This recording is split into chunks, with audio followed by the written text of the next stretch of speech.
তারেক রহমানের সবসময় ছিল, দেখেছেন তৃণমূল থেকে সে কাজ করেছে, সবাই চেনে। 2001-এর নির্বাচনে সে কিন্তু কাজ করেছে, আমি তো অন্য কাজে ব্যস্তই করেছি, বিধায় আপনারা দেখেছেন যে বিএনপি 2/3 পেয়েছি। 2001 সালের জাতীয় সংসদ নির্বাচনে তারেক রহমানের নেতৃত্ব ও কঠোর পরিশ্রমের কারণে 2/3 আসনে জয়লাভ করে বিএনপি। মা খালেদা জিয়ার এমন সন্তুষ্টি সন্তানের জন্য আল্লাহর রহমতই বটে। বাপের যে অসমাপ্ত কাজগুলিকে সমাপ্ত করার জন্য সেইভাবে তিনি কাজটা শুরু করেছিল, সেই জন্য তো তারেক রহমানের পিছনে লাগলো নানা রকম এত মামলা দামলা দেওয়া, এত কথা। মায়ের চাওয়া ছিল তারেক রহমান কাজ করার সুযোগ পেলে দেশের অনেক উন্নতি হতো। যে তারেক রহমান জীবন দিয়ে চেষ্টা করেছে বাংলাদেশের উন্নতি, এবং আমি মনে করি তারেক রহমান যদি সত্যিকারের কাজ করতে পারতো, আপনারা দেখেছেন যে তারেক রহমান তারা বাংলাদেশের অনেক অনেক বিশেষ করে ইয়াং জেনারেশনকে নিয়ে সে কাজ করতে চেয়েছে, তাদেরকে এগিয়ে আসতে হবে, বাংলাদেশের অনেক উন্নতি হতো এবং সে করতে পারত। তোমার শূন্যতা কতটা গভীর মা। মায়ের সেই চাওয়া ও দোয়া আল্লাহ ঠিকই পূরণ করেছেন। সেই সন্তান তারেক রহমান আজ দেশের প্রধানমন্ত্রী, কিন্তু আশপাশে সবাই আছেন, শুধু মা নেই তারেক রহমানের পাশে। তুমি জানলে যেতে পারতে না। রাজনীতির এই ঐতিহাসিক মুহূর্তে আমি আল্লাহর দরবারে শুকরিয়া জানাই। মায়ের আসনে বসে প্রধানমন্ত্রী হিসেবে তারেক রহমানের প্রথম বক্তব্য। গণতন্ত্র পুনঃপ্রতিষ্ঠা করা ও মানুষের ভোটের অধিকার ফিরিয়ে আনতে আজীবন সংগ্রাম করা মায়ের স্মৃতিচারণ করেন তারেক রহমান। দেশনেত্রী মরহুমা বেগম খালেদা জিয়া জনগণের অধিকার প্রতিষ্ঠায় দেশে সংসদীয় গণতন্ত্র প্রতিষ্ঠা করেছিলেন, সংসদীয় গণতন্ত্রকে প্রাতিষ্ঠানিক রূপ দিয়েছিলেন। সেই গণতন্ত্রকে প্রহসনের রূপ দিয়ে জাতীয় সংসদকে হাস্যরসের খোরাকে পরিণত করা হয়েছিল। দেশে তাবিদারি শাসন শোষণ কায়েম করা হয়েছিল।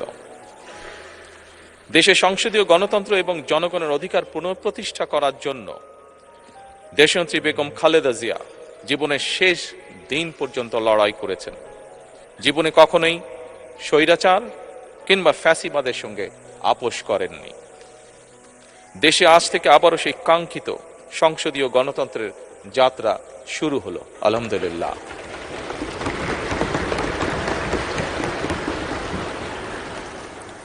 সংসদীয় রাজনীতি প্রতিষ্ঠাতা খালেদা জিয়া দেশ এবং জনগণের সাফল্যে এই শুভ মুহূর্তটি দেখে যেতে পারেননি। আজ তাই এই জাতীয় সংসদে দাঁড়িয়ে আমরা দেশ এবং জনগণের স্বার্থে আপসীর নেতৃত্ব, ব্যক্তিত্ব, স্মরণীয়, বরণীয়, অনুকরণীয় রাজনীতিবিদ মরহুমা খালেদা জিয়াকে গভীর শ্রদ্ধার সঙ্গে স্মরণ করছি।